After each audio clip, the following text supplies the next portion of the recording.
While Hosni Mubarak can never equal Sadat's peacemaking visit to Jerusalem, he's achieved something almost as dramatic. He's restored Egypt's links with the Arab world, Jordan and Morocco, yet retained the substance of Sadat's diplomacy.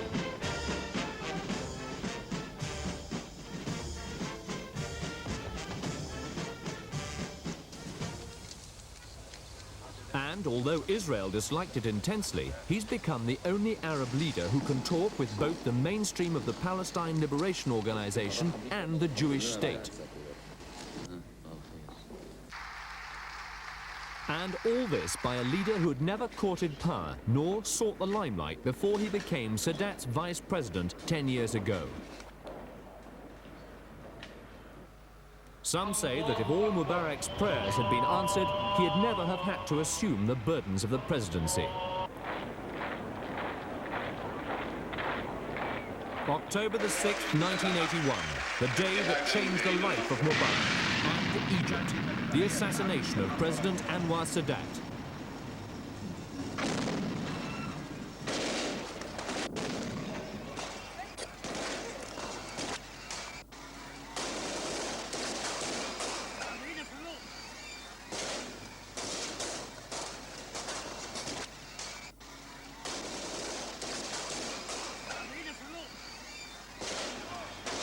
As Sadat lay dying, Mubarak was bundled away.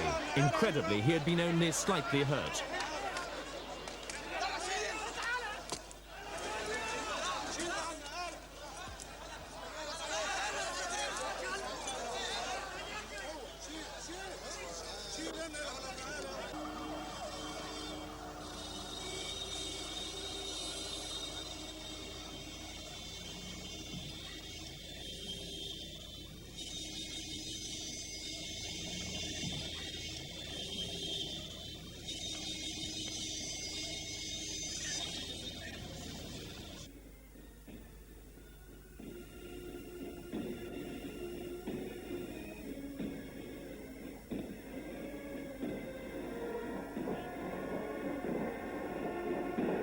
At the funeral, Mubarak kept his composure, quietly comforting Sadat's widow, Jahan, the world's first indication of how the new Egyptian leader would operate.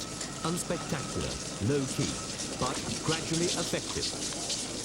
He, like his slain president, had been born in the Nile Delta, and each man had reached the pinnacle of political power via the armed forces. But there the similarities between the two men end, and the uniqueness of Mubarak takes over.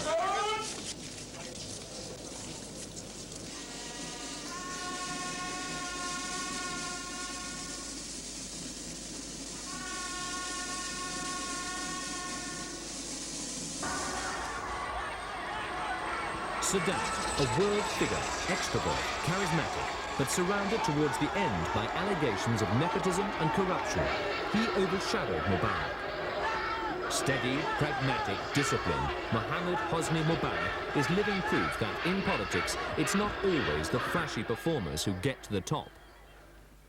Even before his swearing in as president, Egyptian commentators criticized his suitability for high office. They didn't consider him to be much of an intellectual and predicted he'd have an unimpressive career as president. Such attacks are heard less nowadays. Now his very stolidity looks like a virtue compared with the volatility of his predecessor. Respect is growing for the astute way he's quietly maneuvered himself into the position of key figure over the past 3.5 years. Even so, it remains puzzling as to exactly why Sadat chose him. One British newspaper suggested it might have had something to do with the dislike Mubarak developed for the Soviet Union during a 2-year spell there as part of his Air Force training in the 1950s. Sadat was throwing Soviet diplomats and specialists out of Egypt and would have been able to rely on Mubarak not to oppose him. In practice since then, though, Mubarak has not been a hardliner. He's let some Soviet industrial specialists return to Egypt. While Mubarak necessarily moves in the lavish surroundings befitting his official role, in private he lives simply. The habit of his Air Force days, getting up at 5:30 in the morning, remains. He's been known to call cabinet meetings for 8:30 a.m. Beforehand, Mubarak says, he often makes tea for his two sons and sits with them until they leave for work. From peasant stock, young Hosni had attended secondary school in the Nile Delta before enrolling at the Egyptian Military Academy, graduating in 1949 at the age of 21. Soon after came an association with military flying that was to last 17 years, through academy instructor to commander-in-chief of the Air Force in 1972. If the Yom Kippur War the following year had been as great a disaster for Egypt as the Six-Day War in 1967, Mubarak's career would have crashed in flames there and then.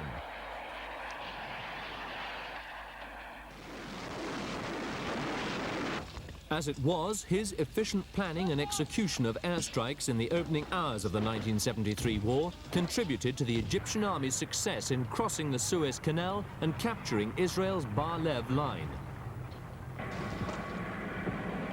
Today, in foreign affairs, he's generally cautious and realistic.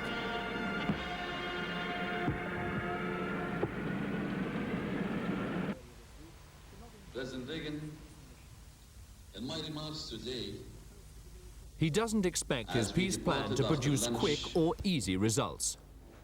But he insists that Egypt, the biggest Arab country, is the most important force in any progress towards worthwhile peace talks. And these days, he's confident enough to criticize his mentor's one-time allies. He condemns Syria's President Assad and Libya's Colonel Gaddafi.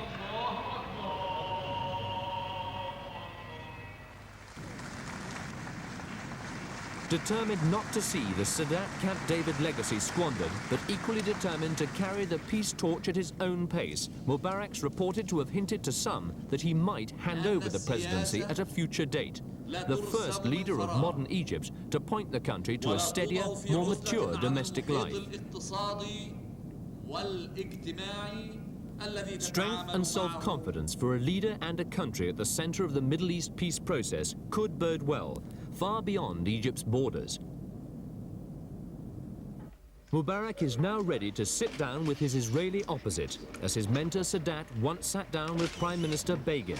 Shimon Peres, Prime Minister of Israel, a man he's met only once, after Sadat's funeral.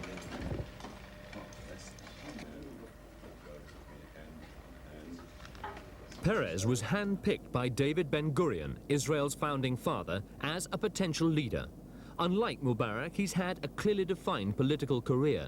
Like Mubarak, he's a family man who spent a major part of his professional life in the shadow of a flamboyant national hero, in his case, that of Israeli war veteran and cabinet minister Moshe Dayan, which helps explain why, after more than 30 years in public life, Peres, unlike Mubarak, is still comparatively unknown in world terms.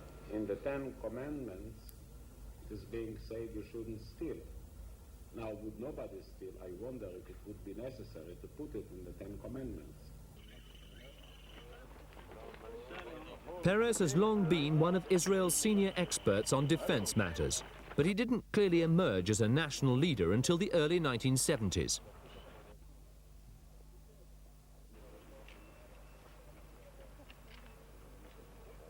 Dayan's star faded after the Yom Kippur War, and that gave Peres his first chance of greater prominence following low-profile ministerial appointments. And it was the decision of the government not to strike first, even though we were sure that they will do that, in order to have that political or whatever you call it, advantage at the expenses of the military disadvantage. Because of Israel's lack of war preparation, Mrs. Golda Meir's cabinet was obliged to resign. A new government was needed.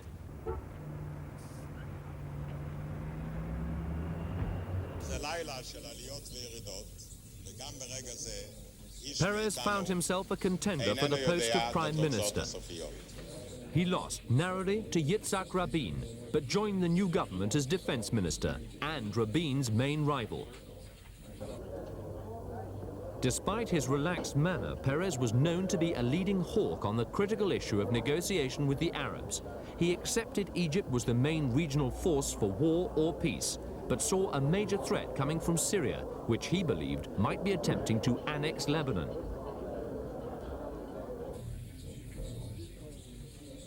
At 62, Peres has an air of controlled, quiet self-confidence. Aides say he's an exceptionally hard worker. A highly articulate public speaker, Peres is said to write his own speeches. It's thought to have been Peres who initiated and pushed the idea of the audacious military raid in 1976 to bring home to Israel nearly 100 hostages who had been held at Entebbe airport in Idi Amin's Uganda. It was an action typical of the man, say those close to him. Once his mind's made up, he forges ahead, even against strong opposition.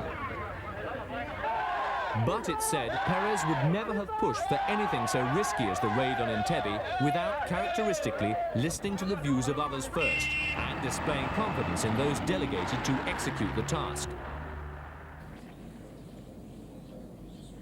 Peres's long journey to the Israeli parliament and premiership began when his family emigrated from Poland during his childhood. As a young man, after service in the Jewish underground army, fighting to establish the State of Israel, he'd become the first head of the new country's then embryonic naval services at the age of 25. His political career began 11 years later, the first 6 years in parliament spent as a deputy defense minister. A serious split on the broad left of Israeli politics put him in the wilderness until 1969, when he joined Mrs. Mayer's government, serving in a total of 4 ministries.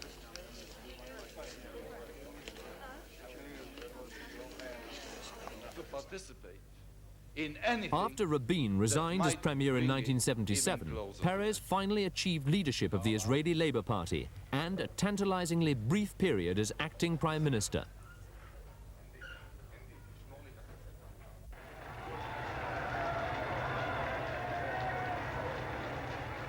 But Labour's defeat at the hands of Menachem Begin's Likud party at the 1977 general election sentenced Peres to a further 7 years in the political wilderness.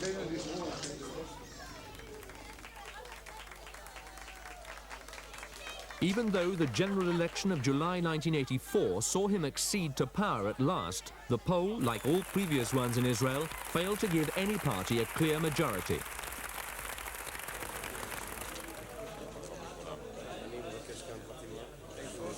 So serious was the political fragmentation that Peres has to share the premiership with former Likud Prime Minister Yitzhak Shamir. Their agreement to swap over in October next year complicates Peres' desire to be able to toast a broader Middle East peace. He wants a summit meeting with President Mubarak soon.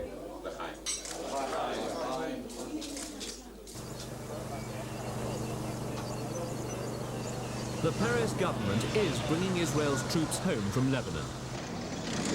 It was the invasion of Lebanon that plunged the peace process into suspended animation.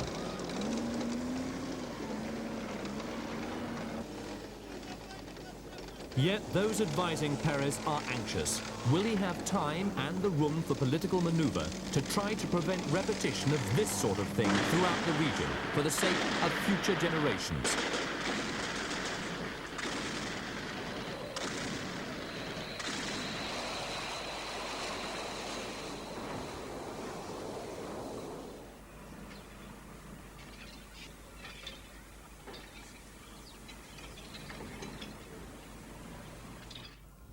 Now, President Sadat and Prime Minister Begin will sign 3 copies of the Treaty of Peace in English, Arabic, and Hebrew.